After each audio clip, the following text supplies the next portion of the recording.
What's up guys, Jeebs here, and something very rare is happening right now in Phoenix, and that is rain. I've for a while been wanting to make a video on how the tires on my car hold up when it's raining. I get that question a lot because obviously a lot of you are from the Northeast, Northwest, or just places that get a normal amount of rain, unlike out here in the valley. So I am going to give you an idea of how the car holds up and how the tires are. So the tires I have on the car, if you're not aware, are Firestone Firehawk Indy 500s, and they are the OEM spec as far as size goes for my Focus ST.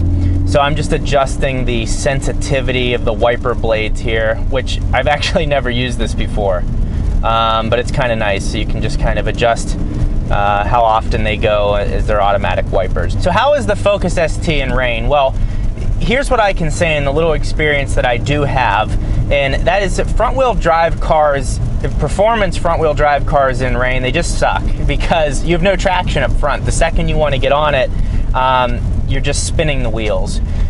But how are these tires? How is the car overall? Understeer is definitely just brought to the surface, like, because on dry surfaces and ideal conditions, which is usually what you have out here in Phoenix, this car really doesn't understeer unless you're just pushing it to the absolute nth degree. In the rain though, everything is just exaggerated and it just wants to break traction right away, which is why it understeers. So let's do, and I'll put it in sport mode.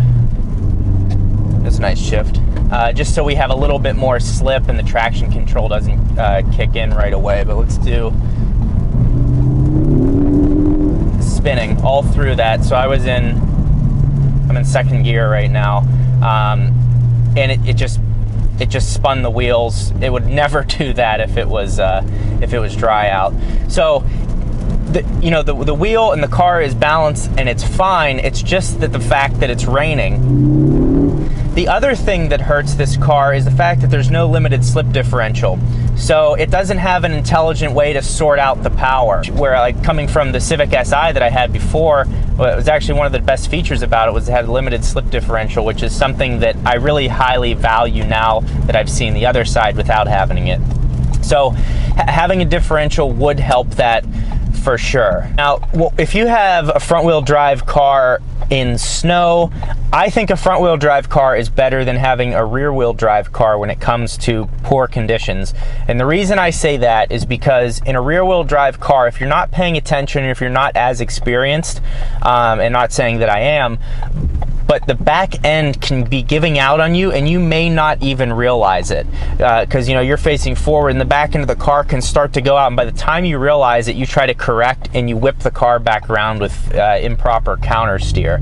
I've done 5 track events and I have a little bit of professional instruction, so I don't,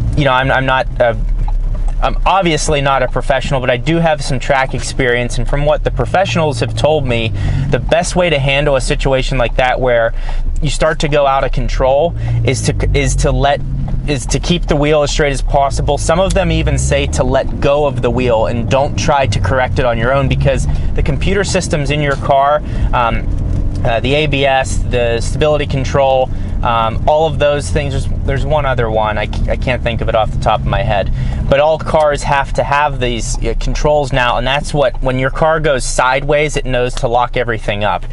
Whereas if you try to correct, you're always going to overcorrect, and that's why you see these cars like Mustangs and whatever doing burnouts out of car shows. When they do a burnout, they overcorrect, and that's why they hit the curbs like that. My point is, a front-wheel drive car is probably a little safer than a rear-wheel drive car when it comes to rain. Now, rear-wheel drive cars are more fun to drive because you can do little slides, you can do donuts. You could do donuts in this; it would just be in reverse.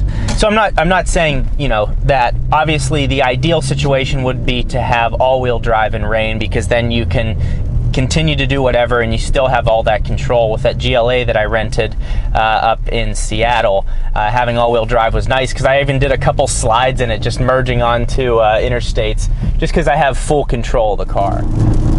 So now for going on like highway speeds, I'm in 4th.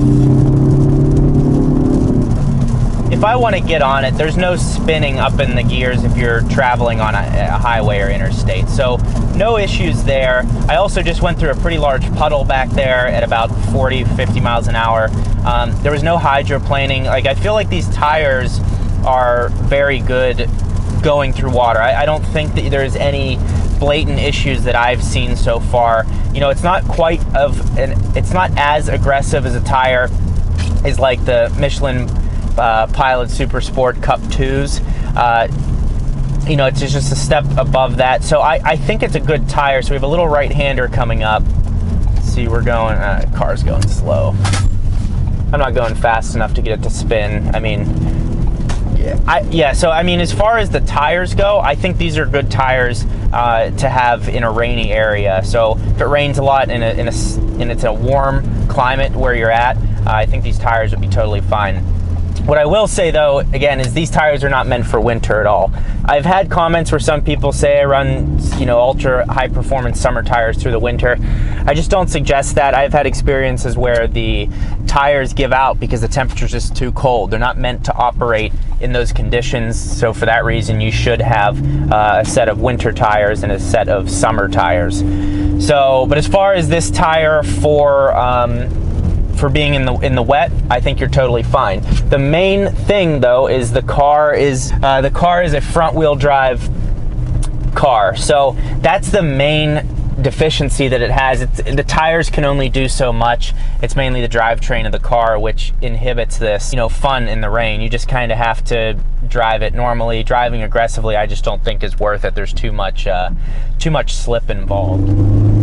Overall, the point I'm trying to convey is the tires on the car are fine through the rain. So again, Firestone, Firehawk, Indy 500s seem to be excellent.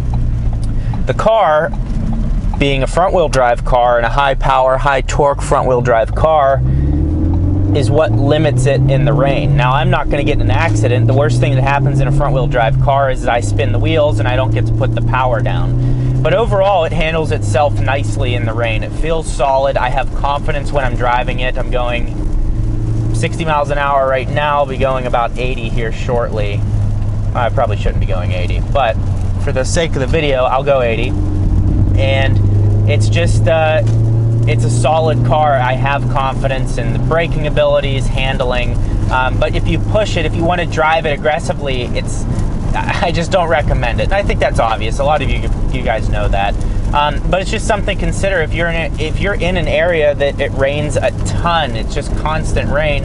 I feel like having an all-wheel drive car could be kind of limiting because you buy it for performance, whereas all-wheel drive, I hope I said front-wheel drive. All-wheel drive is going to give you that power all the time. That's what I have to say about the wheels, car, and all that stuff. So if if you get a little bit of rain, you're concerned about these tires, I think they're totally fine for this car or any car. Also, my buddy Chris is looking to get a new car. He's going to be looking at the Focus ST. He's going to be looking at the Subaru WRX. He's going to be looking at the Civic Si. I'm looking for your help just to give him some recommendations. Under $25,000 is the budget and could be new or used. Tough to find a WRX for that. I keep trying to push him to go with the premium one just because I like the wheels so much better on a premium WRX over the base. Minor detail, but I don't know, over time I think you would appreciate those wheels a lot more. I'm going to have him test driving my Focus ST, and then we're also going to go test drive the Civic Si, which out of all of them I think is the best value. Longevity of the car, the gas mileage, the performance, the features it comes with. I don't know, the Civic Si is just always going to be a best bang for your buck. So that's the update. Hope you guys enjoyed the video today. If you have any questions about these tires or this car in the rain, please let me know. I'll make sure to get back to you. We can go from there. But yeah, I mean, there's a nice GTR. Red GTR, that's beautiful. Hold on. Right there. Beautiful. But if you have any questions, please let me know. I'll be sure to get back to you as soon as I can. Thank you for watching. If you're not subscribed to the channel, please subscribe. We're almost at 10,000 subscribers. and I'm working hard to make sure I keep putting out videos that are interesting to all of you. I have some reviews coming up, upgrades for the Focus ST and things like that, so we'll see you next time.